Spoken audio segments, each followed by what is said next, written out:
Are we going live? Are things working? Does the microphone work? Am I on?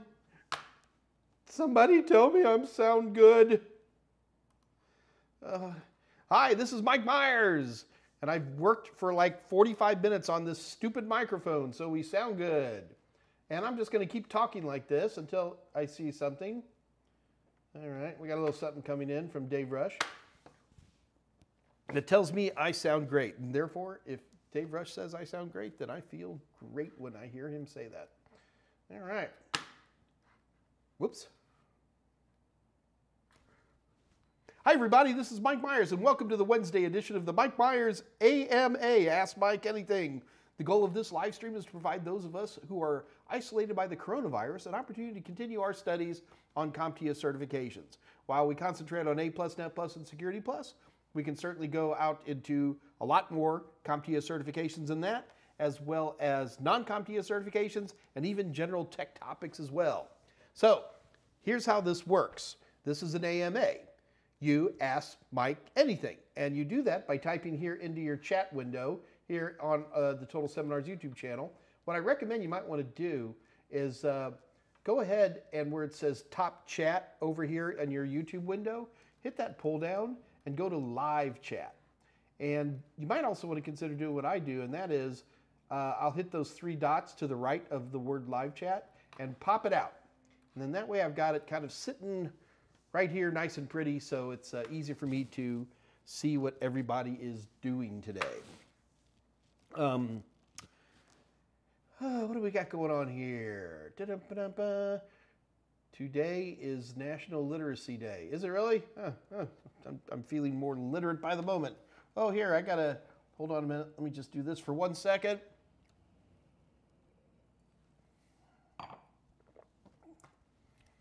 I had to have a sip of a beverage. I didn't want anybody to see that.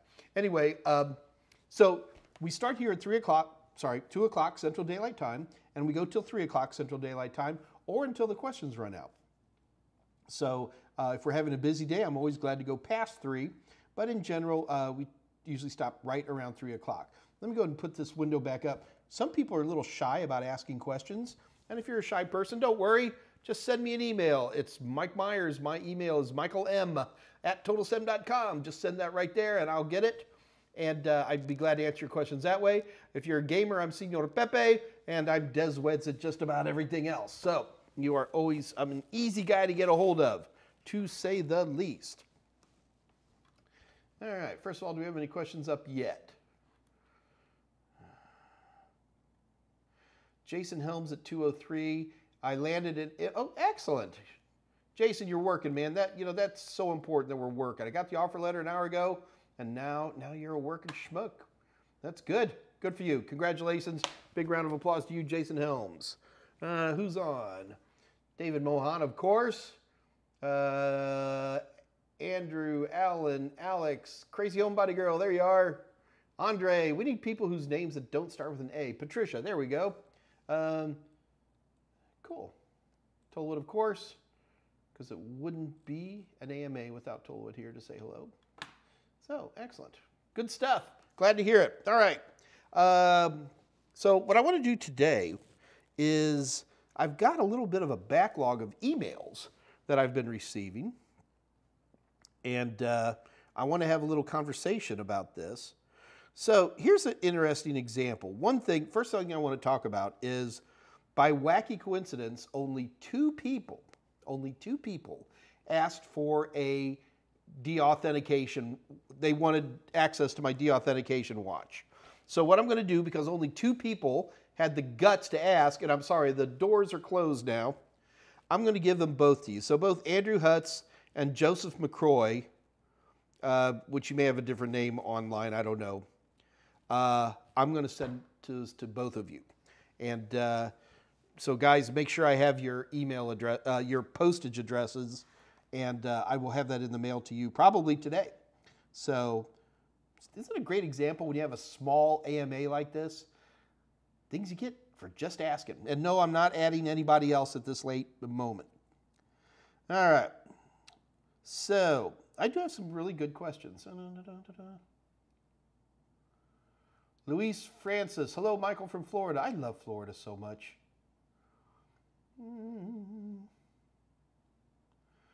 2:05 p.m. S. McCaw. Wanted to say thank you. I got my CompTIA A+ certification through your program. Excellent. About to start my Net Plus and then Security Plus. Good luck to you. Well done.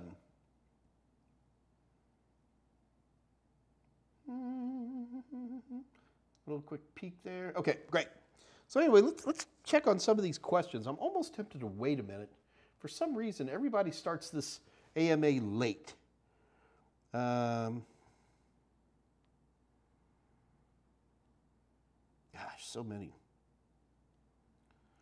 You know what? Let me... give me a second, guys. I'll get it organized here.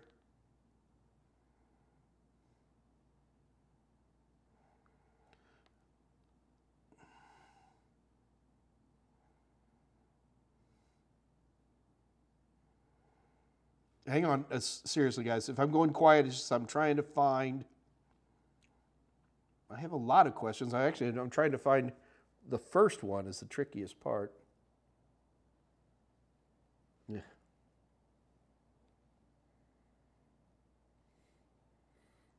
Okay, all right. We're going to go ahead and do this.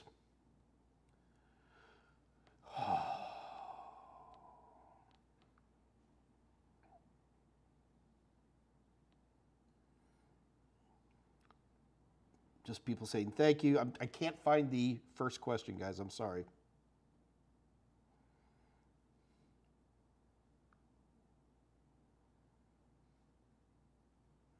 Bear with me just a moment, kids. We're almost there.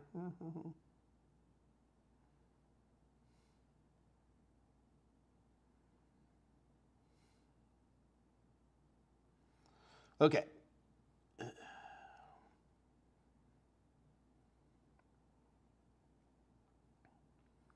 All right, here's one question that's kind of interesting. My name is blank. I'm not naming any names.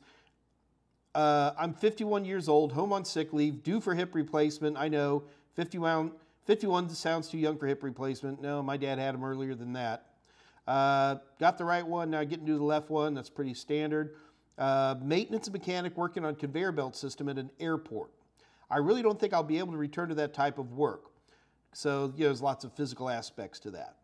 I have your CompTIA A+ Udemy course. How realistic is it for a person my age and complete novice to break into the IT field? Okay, let's start. There's other questions. Let's start with that. The answer is it's really, really easy for someone with your experience to break into the IT field. The trick that you have to do is if you were working in the airport, primarily under luggage, do you have any idea how much computer power is used in getting luggage to the right place at any airport?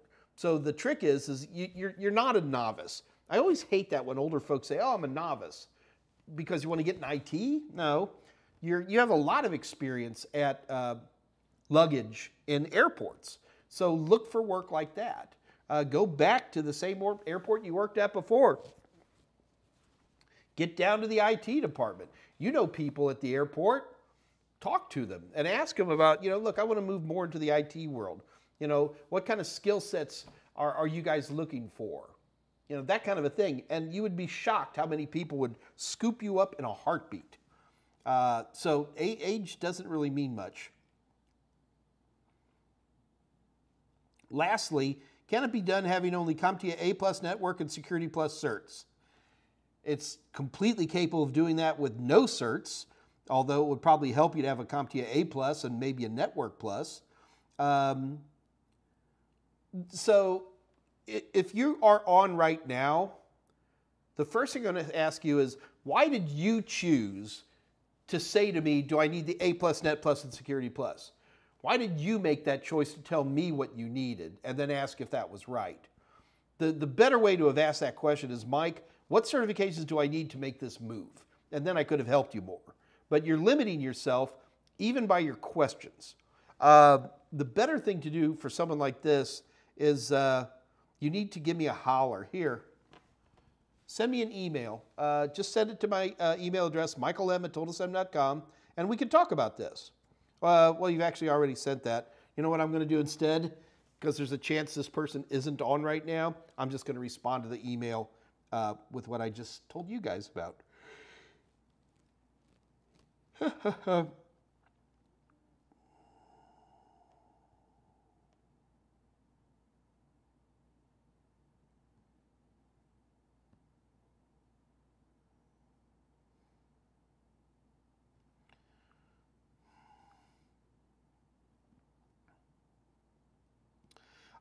One very cool thing is that my buddy Dave Rush came up with, where did it go, Dave? OpenSSL? I'm sorry, OpenWRT. Good old OpenWRT. Which I got to be honest with you, I'd kind of forgotten about. But with the new, so OpenWRT, if you don't know, is a firmware upgrade for a lot of Soho routers, wireless routers. And it's completely free. It's a little bit risky to use, but not very risky.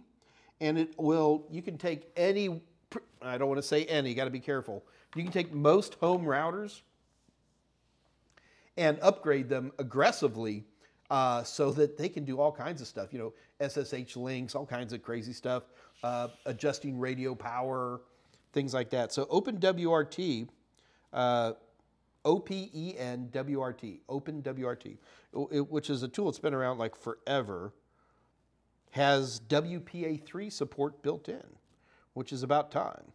I got to tell you, man, if there was one thing that I would say to people that you should start studying up on is WPA3. I think it's going to make some pretty aggressive changes to what we're going to be doing around here.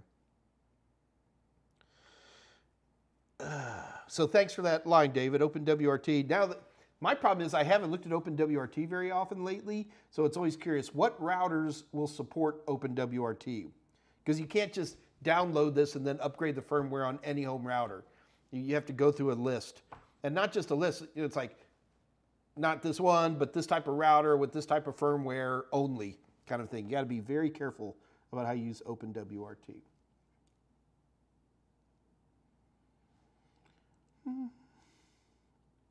All right, so here's another question I got from someone who's doing support work.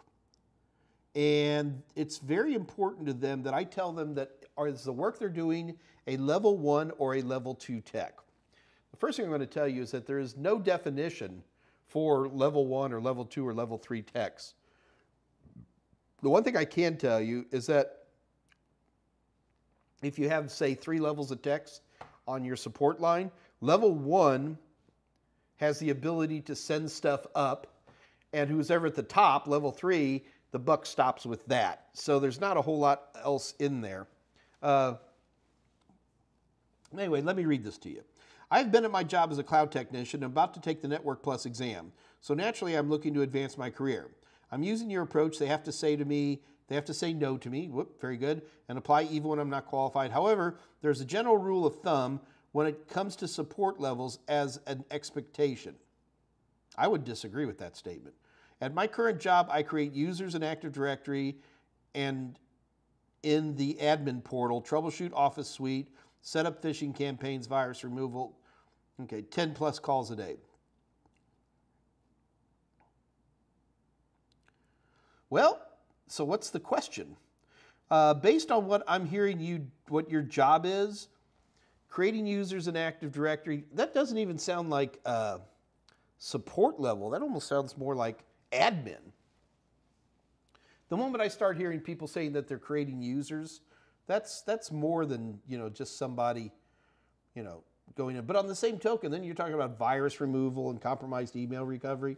That's definitely level 1 kind of stuff. So I guess your question is, are you 1 or 2? I would say you're a 2 based on what I'm reading right here.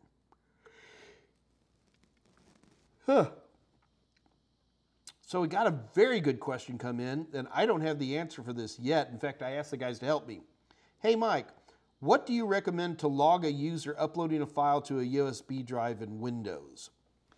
So in other words, this guy's got an individual Windows system, and they want to know whenever somebody takes a particular file and drags it onto a thumb drive. So I can't necessarily, it's not that hard to do auditing on an individual file in Windows. So you can make a policy object in Windows and a group policy object. And in that group policy object, you can say, watch this file. In fact, it's actually done at the file. You right click on the file, properties. Oh, it's been a long time since I've here. See if I can fake this a little bit. Because you have to, A, you have to turn on auditing, and then B, you have to tell them what is it looking for in this audit process. So number one, you go into the file, right click on the, here, I'm just going to do it. Right click on the file, select properties. I'm going to go under security. So I just got a blue screen of death. Am I still on?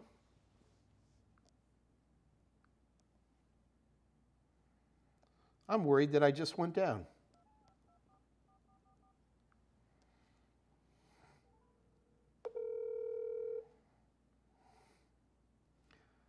I don't know if you guys are hearing me or not. I don't think you are. Well, we'll see. I'm trying to get someone to answer a phone. You are totally on. Wow. Okay. Well, Scott, thank you for answering the phone, but my Windows system has completely collapsed. No, you are live. All right. So I think I know why we're live. We're fine. Thank you, Scott. You bet. Bye-bye. All right. Well, I think we're still okay. So, yeah, my Windows system just rebooted. I'm actually using a special box from Blackmagic that actually is handling all my stream. Whew. So the problem is I have no idea what questions are being asked or anything like that. So bear with me a minute while my machine reboots, and hopefully we'll be okay. Let's see. I think there was one more question.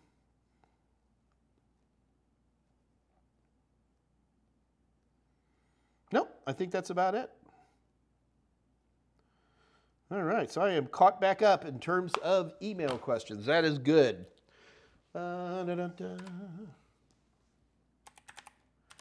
Literally talking to you guys, and the main computer that I'm talking on BSODs me. It's a good feeling. I'm in a panic trying to get my system back up. Bear with me, folks.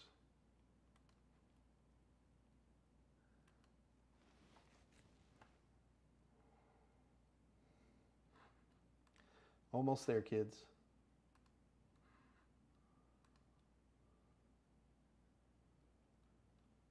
All right, well, I think we're still up. All right, everybody says I'm still on. Wow, that was scary. All right. I'm back on. I'm checking now.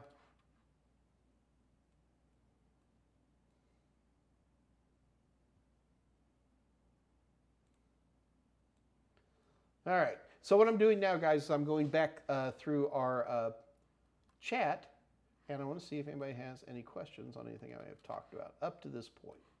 Let's see what we got.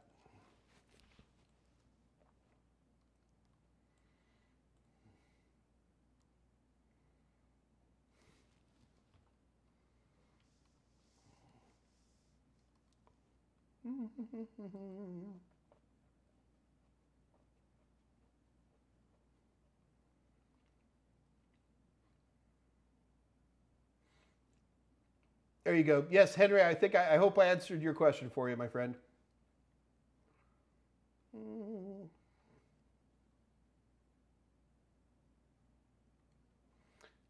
All right, so a couple of things. My 802.11ax router is faster than my AC router. Are you saying that the absolute raw bandwidth on the RJ45 is faster? Are you saying that 802.11ax is faster? You know, 802.11ax is not faster than 802.11ac. It's not. But it's a multi-user MIMO and lots of channels. So what we're seeing in 802.11ax Soho boxes is lots more antennas. And that definitely makes things faster.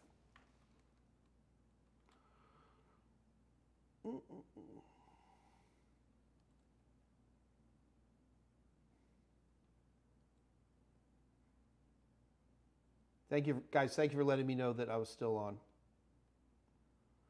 MR Reborn at 218. Hey everyone, hey Mike, I write my A plus next week. Just want to know if you have any tips for me. Sure. MR Reborn at 218. Number one reason people fail CompTIA exams is test anxiety. So mellow out, be comfortable. You know how to take multiple choice tests, and that's half the battle right there, and you'll be absolutely fine. So don't have any concerns there. The other thing is when are you taking this, did you say? I write my A plus next week on Monday. So you got about 4 or 5 days. At this point, MR, you should just be hitting practice questions. Nothing but practice questions. Just go nuts. Oh, hang on a minute. I got to put up a still here for a minute.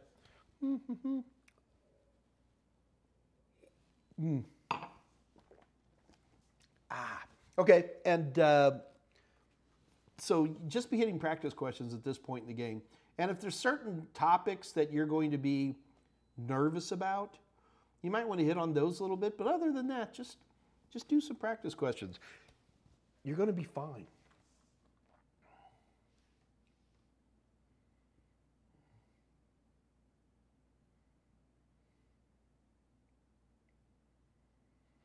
Sarah B, taking my A plus next Tuesday. I've used your book, videos. You do best. Any final tips? Sarah, I've already answered them all. You're going to do fine. You'll be okay.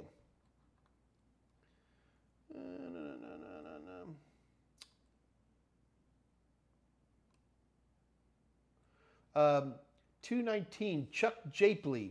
What is the difference between a DMZ and a real DMZ? Is DMZ an actual server or can it be virtual? Okay.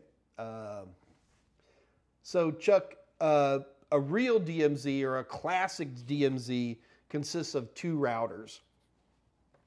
You have one router which is acting as an edge router, and that edge router is, doing some amount of firewalling, but directly behind that router are your public-facing servers.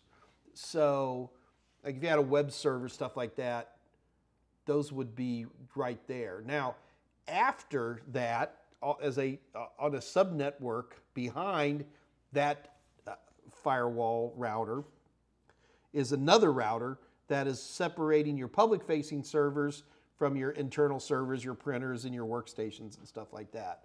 And that is a classic old school DMZ where you would have 2 routers that did that.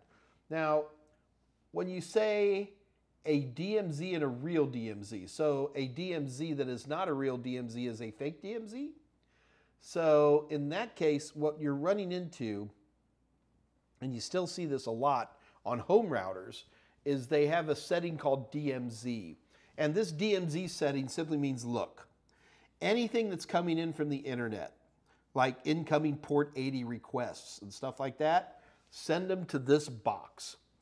Doesn't matter what it is. Incoming FTP. Now you got to be real careful here. You understand at your house, you don't have any incoming web anything ever.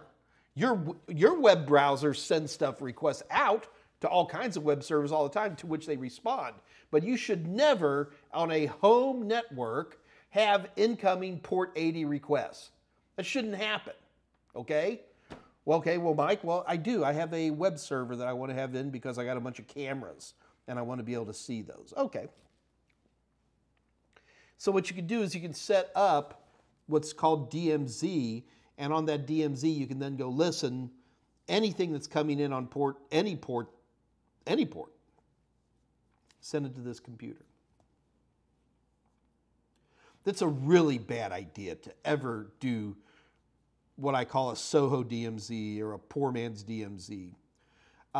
Unlike a true DMZ where you have 2 physical routers and firewalls to protect you, in this case you have one little box that anybody who wants anything, it just goes in. It's not a DMZ. I don't even like the usage of that term DMZ for something like that. It should just be called all port forwarding. As opposed to regular port forwarding. It says any incoming port 80 goes to that computer, incoming port 21 goes to that computer. And it's not something you should ever turn on, ever. It's not a good thing. Okay, is a DMZ an actual server or can it be virtual? A DMZ is not a server. A DMZ is a configuration of routers. We've talked about 2 configurations already. One, or the more classical DMZ, consists of two routers with firewall functions that provide protection to a network. So that's not a server. Those are routers. A poor man's DMZ is where we have a single SOHO router that just passes everything to a particular IP address. So in neither case would I call that a server. Now, is the DMZ an actual device, a physical device? Generally, yes. Can it be virtual? On the cloud, I guarantee you it is going to be virtual.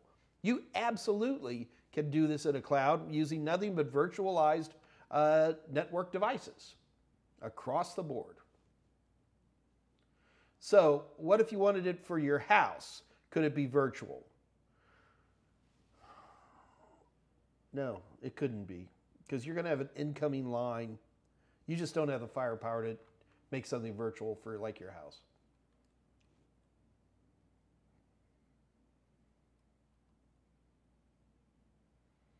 Jason Helms at 219. Mike, have you turned it off and turned it back on again? I have.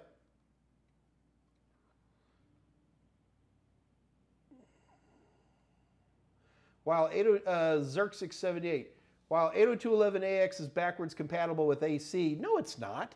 802.11ax is not backwardly compatible with AC. What you have is you have good wireless devices that can handle any of these types of protocols. As long as it's got a radio to shoot out the right frequency range, which is all 5 gigahertz these days, then it's just a matter of software to allow it to go between 802.11n, 802.11ac, and 802.11ax. WPA3 is not. Am I correct in thinking this? WPA3 is a encryption protocol. Just like you choose WPA or WPA2, now with WPA3, that's going to be a choice you make. The only difference is, and I hope this is going to be true, is that when WPA3 comes out, if somebody connects to you and you don't set anything up, you're going to get a authentication of equals, the simultaneous authentications of equals, SAE? I can't remember what the WPA3 term is. So the only thing that I would hope is that it would automatically set that stuff up for devices that could support it. But it's not, yeah, no.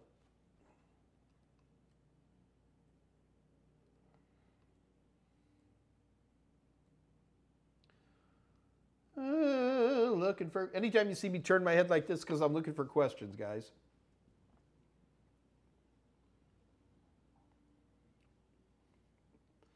Andrew Hutz, my brother is a tech nerd too. Should I take the DAuth watch down to his house and see how long it takes him to figure out what's going on? Sure. You got to remember, Andrew, I'm handing you two pieces of equipment. One is the DAuth watch, but the other one is a device that watches for DAuth attacks. So doing deauthorizations is a pretty obvious and painful thing, and it's not that sophisticated to have devices that can sit there and go, hey man, something bad is happening here. So yes, you should. The Xerxes. When I ran speed test over Wi-Fi, AX was 100 megabits per second faster than AC. Okay, now that's interesting because first of all, now you're telling me you've done it on the exact same box. Xerxes, this is something that you and I should probably talk about offline. I would have lots and lots of questions for you about how you're making all this work. There could be settings where one setting turns off channels. That's what really does your speed, is the number of channels that you have working simultaneously. So with the same amount of physical antennas, that doesn't mean that they were actually working. So I don't know. But cool. What is important here is that you're running faster. I would like to see that. Alex Norton, now that you fix your computer, don't forget to system functionality and document your findings. Gonna tell you, Alex, those questions are important, man.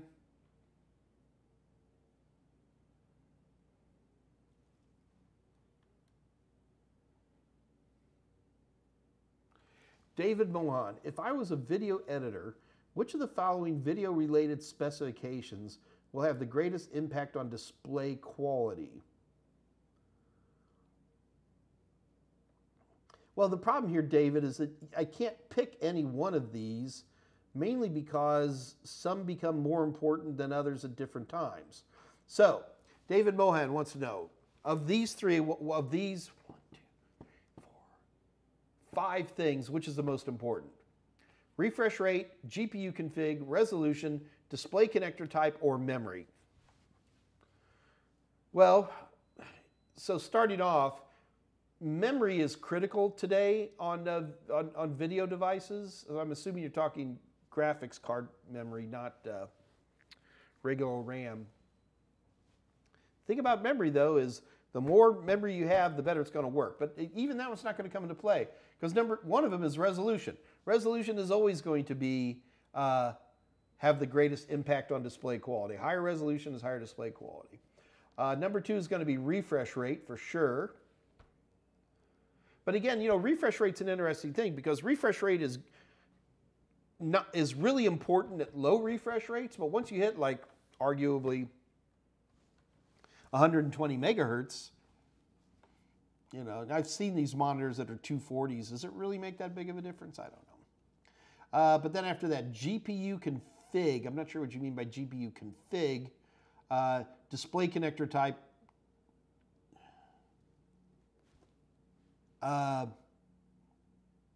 Display connector type can be very, very important, but again, only up to a certain bandwidth, and then it's, you know, either it does it or it doesn't. So it's a black or white kind of thing. So display connector type is very, very important until you have the right display connector type, and then you're fine.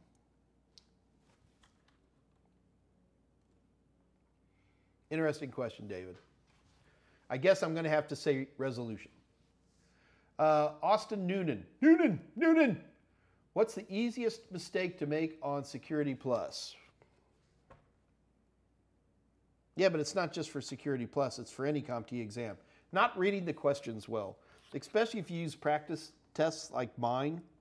You find yourself in a situation where you take the real exam, you're like, oh, I've seen that question. Its answer is C. Well, first of all, number 1, I don't copy any CompTIA questions. However, if I have a question that says 2 plus 2 equals 4, you better know what 2 plus 3 equals as well. You know what I mean? We get pretty close. I guess that's the only really big thing to watch out for, is making sure that you read the questions carefully.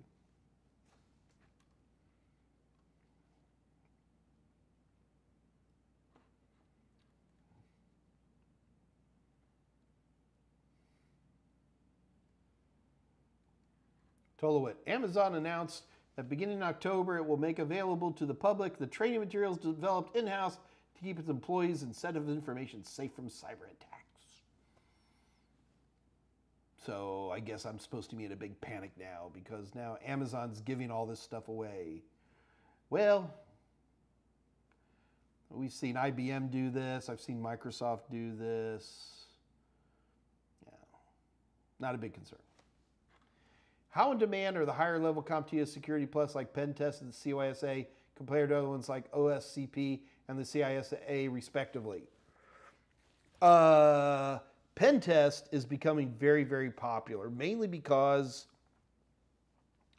the Pen Test is much cheaper, more challenging, and more indicative of pen testing than a certain very, very famous pen testing certification that's been around for a long time. So it is moving along quite nicely. CYSA Plus, again, CompTIA, well, no, not again, but CYSA Plus, CompTIA doesn't give a lot of numbers on stuff like this, which is unfortunate. So I don't know on CYSA.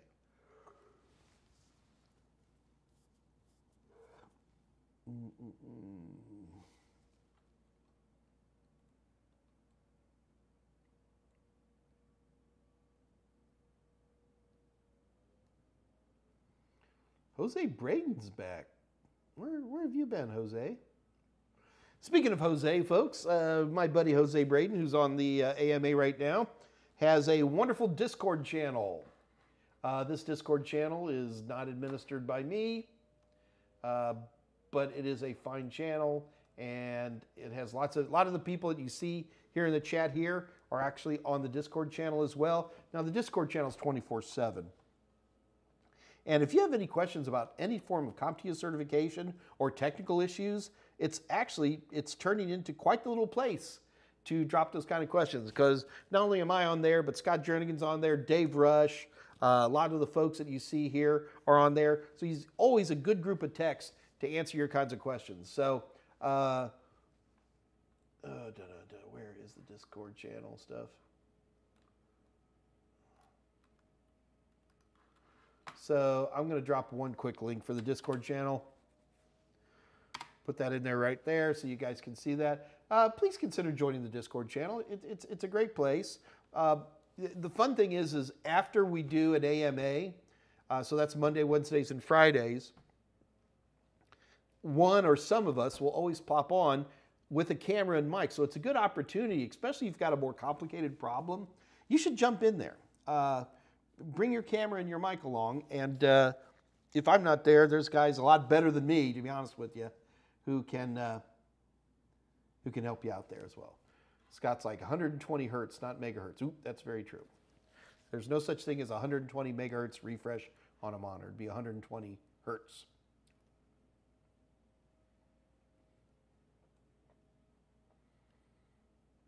Dave Rush, simultaneous authentication of equals, SAE. Replaces WPA2 PSK with a password-based authentication that is resistant to dictionary attacks.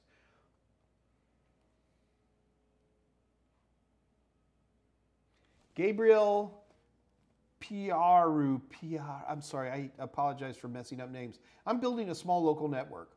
I have the main router that is connected to ISP box for computers. Okay, good. That'll work.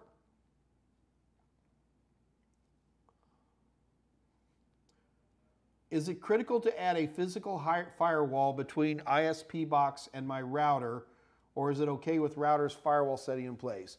It's okay with the router's firewall. Most of these Soho routers have pretty good firewalls because they know that that's your major line of defense. And I think you'll be perfectly happy with the functions that it uses. One thing you might want to consider that a lot of people don't do is go ahead and turn on stateful firewall settings. Every Soho router has a stateful setting. Stateless means I don't care what's happening, I'm always going to block this port number, or I'm always going to block this port number at this time, or I'm always going to block these IP addresses or these websites.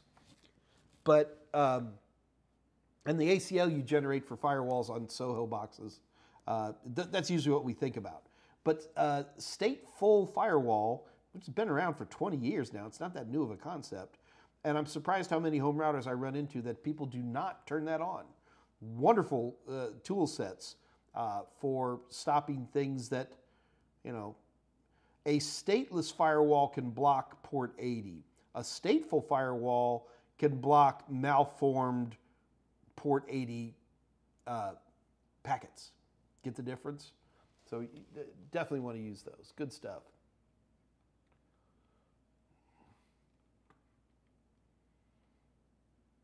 Peter Hunt is here.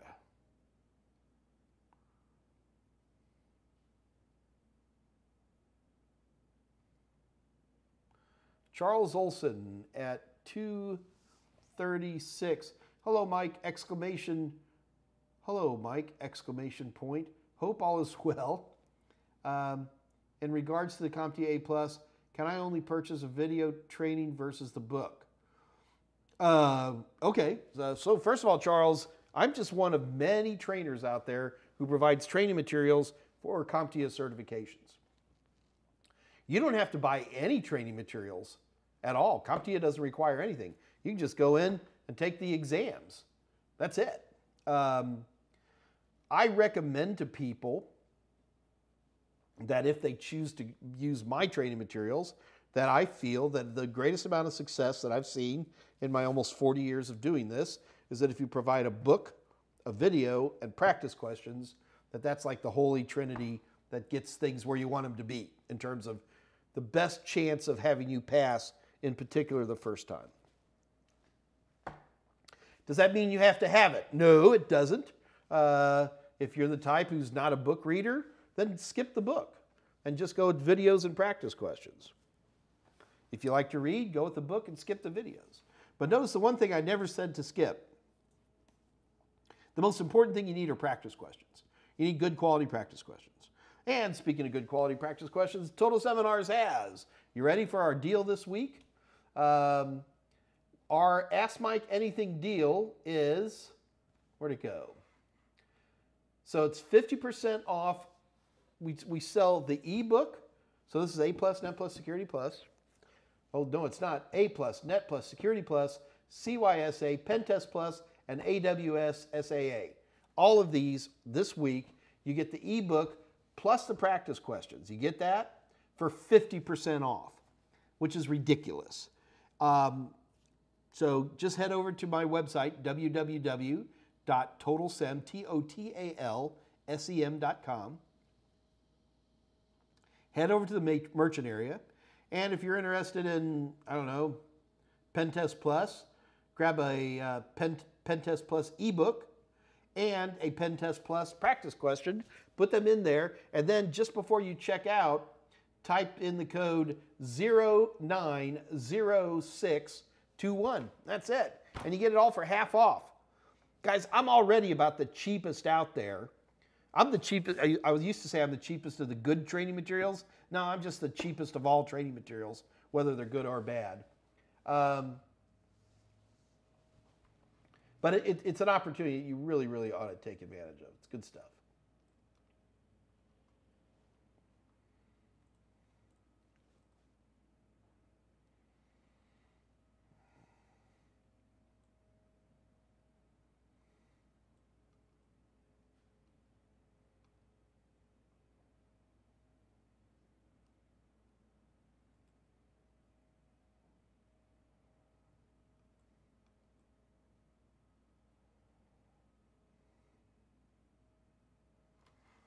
Okay.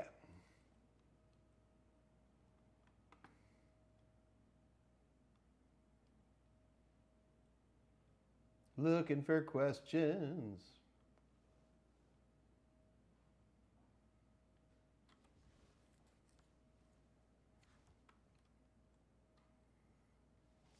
Okay, we've got the Discord links up. Thank you very much. Chuck Japley, what is the difference in virtualization and emulation? Which are VMware and Parallels? Okay. Good question, Chuck. Let's start with the concept of virtualization versus emulation. In a virtualization environment, you use software, which are known as hypervisors, that allow multiple virtual machines to take advantage of the actual hardware that you have. All right? So in virtualization, if you're running an Intel processor, the hypervisor can only provide Intel processors to the virtual machines. Do you understand what I'm saying? Emulation means that software pretends to act like hardware. So I could theoretically have an emulator that would pretend to be a Nintendo 64. That is not virtualization. That's a different animal altogether. So virtualization can only offer up what you actually have on the physical computer. Emulation can pretend to be something else. Now it's interesting you bring that up because there are some situations in virtualization where emulation takes place. It's not very common, but there are a few ones. One of the most common ones is that just about any virtualization has a network card emulation because there's thousands and thousands of chipsets out there for different types of network cards. Folks like VMware, VirtualBox, they will emulate a well-known type of network card to make sure that it does exactly what you want it to do. And even in that case, those are fairly rare. So that's emulation. All right, so what was the next part of your question? Which are VMware and Parallels?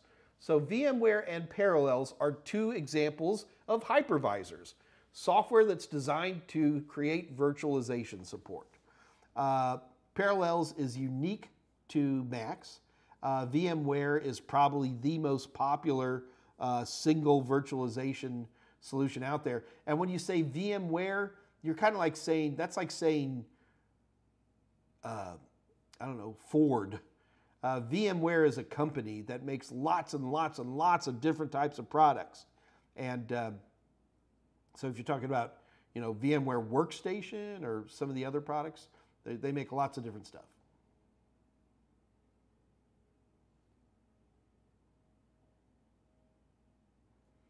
Oh, and the guys are having fun.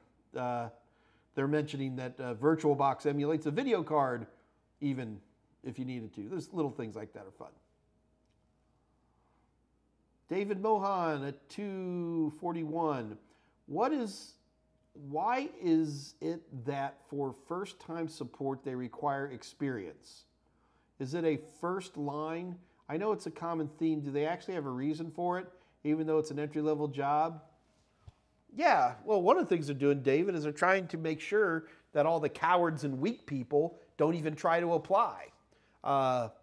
If you don't have enough chutzpah to read entry level and push your way through, then they've already done their job.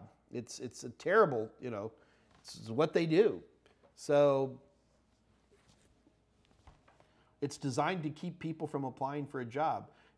All these entry level jobs, they get gazillions of offers. And if there's a way they can come up to reduce the number of people applying, maybe the ones who aren't quite so serious, that's one way to do it. Ignore it. If it's for you, it's an entry-level job, you apply, you go for it.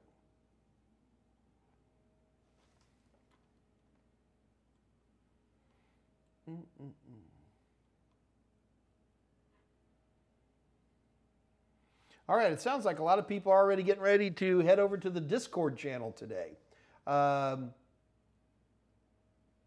Yeah, okay, we've got a couple more in here. Tolowit, did he just say chutzpah? Yeah, I said chutzpah. What's wrong with that?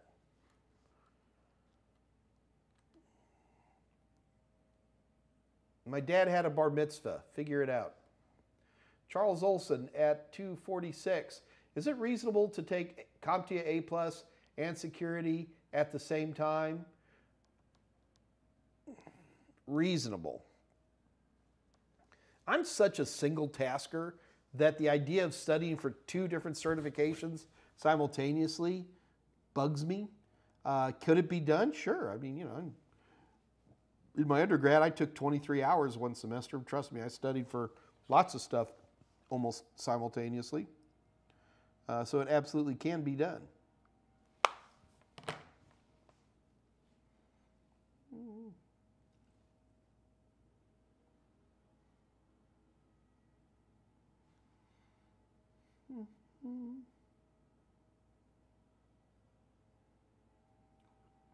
Hey, Avocado, good evening. David Mohan, knock one out of the park, then focus on the other one easier. Actually, I would agree with David Mohan on this. While you can certainly do them, why would you do them, at the same time? Concentrate on one, knock it out of the park, and do the other one. Absolutely. I can't disagree enough. All right, guys, any more questions coming in? All right, well, it's almost 3 o'clock. I had a good day today.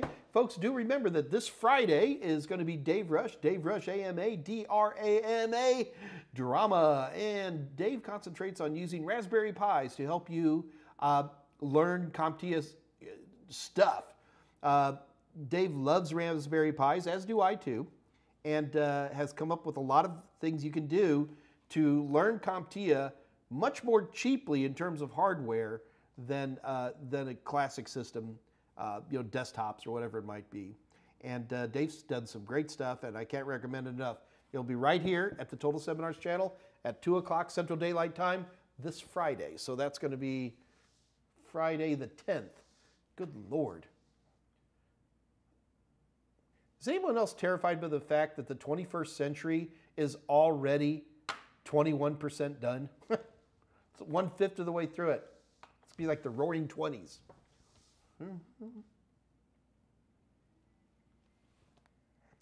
David Mohan, 7 wins, 1 T-shirt, and a Raspberry Pi. My totals. You're just doing amazing stuff. All right, guys. I'm going to go ahead and let y'all go. Don't forget the Discord channel after this. And don't forget to see Dave Rush this Friday. Until then, this is your buddy Uncle Mike saying bye-bye, guys. I'll see you all soon. Bye-bye.